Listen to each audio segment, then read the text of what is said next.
Now listen, I have to admit to you that I never ever really believed in Dogman, but for some reason the topic just fascinated me.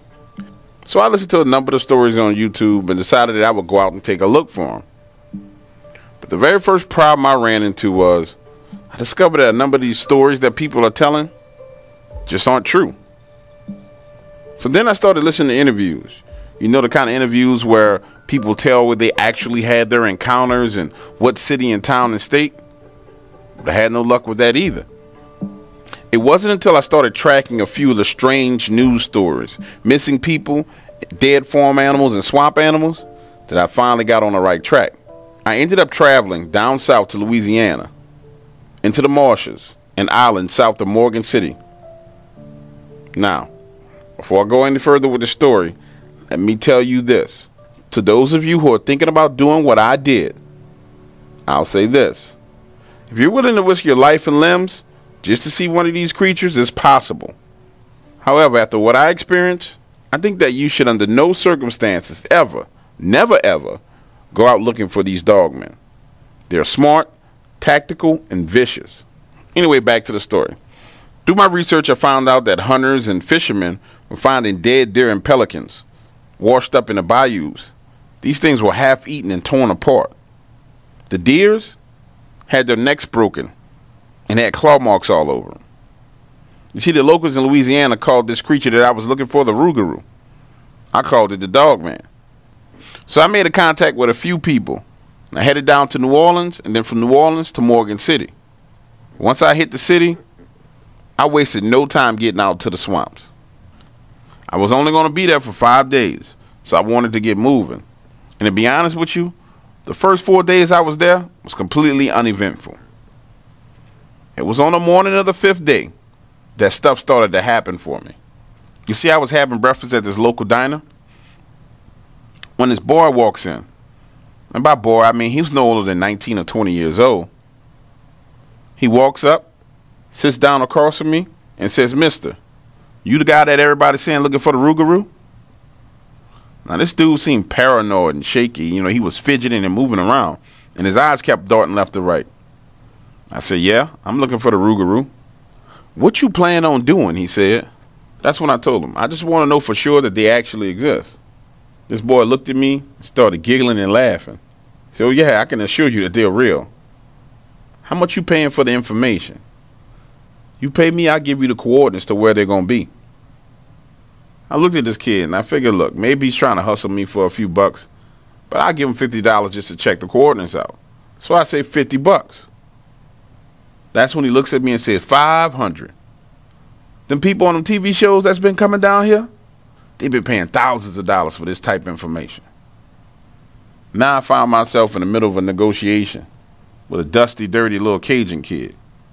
So I quickly brought it to a head. $250 is all I'm paying. You can take it, or you can get up from this table and go about your business. That's when this kid pulls out his cell phone, shows me pictures of the rougarou. Not one, not two, but 3. He said him and his brother had been taking pictures of him from the water because they transverse this island every evening. He even said they tried to shoot one of them with a tracking device, but they missed, and 4 of them jumped in the water and started swimming after him. After seeing them pictures, I was more than happy to spend $250. He told me, go to the area right before sundown, and I would see them passing along the island. As he was taking his money, he looked at me and said, whatever you do, don't go nowhere near that island. Stay 50, 60, 70 yards away out into the channel. These things can swim. They'll swim up to your boat and yank you out. After that, he took his $250 and walked away. Honestly, I was a little excited. I've been searching for these creatures about 11 months and had not one real lead. So I grabbed me some water, food, gassed up the boat, and headed out to that spot. But I was there early, way early. I got there at 1:30 p.m. And with 5 hours left until the sun was going down, I figured I'd just pull my boat up on the island just to get a closer look. In my crazy mind, I was thinking I just wanted to be able to say I walked on the same land that Dogman walks on. So I moved my boat closer up to the island, hopped off, and tied the rope holding my boat to the tree. I had never been on an island in the swamps before, and the ground wasn't what I expected it to be at all. It was strong, firm, not even soggy at all. I walked further onto the island, about 10 to 12 feet, right until I got to this line of trees. And believe me, I wanted to walk further, but my nerves wouldn't let me. But what I was able to see beyond those trees was open, flat land. It really was a little island. It had high grass, but it was open, flat land. I can't tell you why at this point in time I started getting nervous. There really was no reason. But I figured it was best for me to get back on the boat. So I turned and started walking back towards the boat.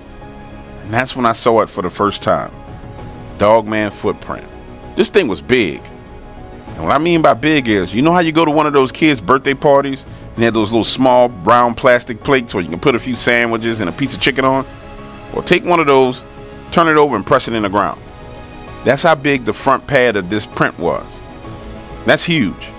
And it was sunk deep into the mud. After seeing that, I knew for sure the Dogman was real. So I got my behind on that boat and headed back out towards the middle of the channel and set anchor. I had positioned myself about 75 yards away from this island. And the swamps were tingling with life.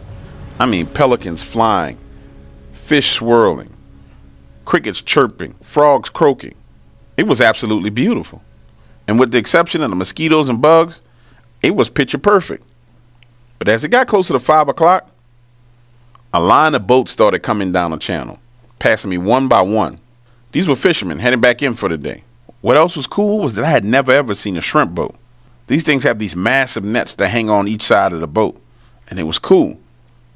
And then one of these guys in this real small, beat up skiff pulled up right next to me. He looked at me and said, "You finna head on in?" I ain't gonna lie to you, I was confused. I was like, I don't even know this dude. So I answered, "Yeah, in a little while." Then he said, "You might want to head on in, at least get to moving off this spot." When I asked him why, he said, "You must not be from around here." And I said, "No, sir, I'm not." He's like, "Well, let me tell you something. This is not the spot you want to be in, so you need to get to moving on in." Then he drove off in his boat. As he drove away, he looked back at me over his shoulder, kind of shaking his head and looking at me with this look on my face like I was crazy or stupid. But I didn't care. I wanted to see Dogman for myself. And I wasn't leaving that spot until I saw it. Right about 5:55, the sun started going down. And the further it went down, the crazier things got.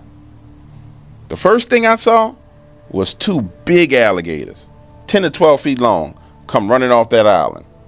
You know how they say gators can move about 9 to 10 miles an hour when they're on land? Well, these two big boys was moving 12 to 13. I mean, they came barreling off the island, sliding into the water, and disappeared. Next, I could hear another boat in the distance. And I'm not sure where it was, but this thing's engine was wide open. And when I came in, there was a lot of debris in the water. Whoever that was risking their life speeding like that. They could have easily hit something and flipped over. Then stuff got even more weird.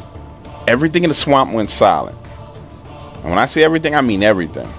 No more crickets, no more fish moving, no frogs croaking, no nothing. It was eerie. Next, I started to hear this splashing sound in the water. It was a ways off, but I was 100% certain that something was in the water splashing around. But it wasn't the sound of fish jumping. It sounded like something actually swimming through the water. About 5 minutes after that, I saw the first one. It was on all fours, and it ran past those same trees that I was standing next to earlier that day. The light had gotten real dim, but I was still able to see it. Then I saw a smaller one sniffing around. Man, to be honest with you, I was completely disappointed. Because if this was supposed to be the Rougarou, it couldn't have been. It just looked like large dogs running on all fours. But it wasn't until I heard this growling sound that I was sure the Dogman was somewhere around. My entire body trembled. And for the first time, I realized that maybe I had bitten off way more than I can chew. And although I heard the growl, When I looked around, I couldn't see any. Based on what I heard, I really didn't want to see what made that sound. So I grabbed the rope attached to the anchor, started to pull it up out of the water.